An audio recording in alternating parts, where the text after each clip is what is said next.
This video is brought to you by #Score Marketing Division Sufi Guidance Shah साहब, Channel, सबसे पहले YouTube। Testimony देनी थी कि मेरी ऑफर आपसे बात हुई थी बच्चों के स्कूल के एडमिशन के लिए।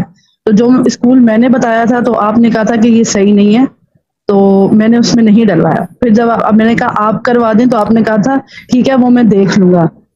शाह साहब, आप यकीन करें कि मेरे हस्बैंड स्कूल में गए हैं, बेस्ट स्कूल है यहाँ पे, बस थोड़ा सा दूर है, डिस्टेंस का फर्क है।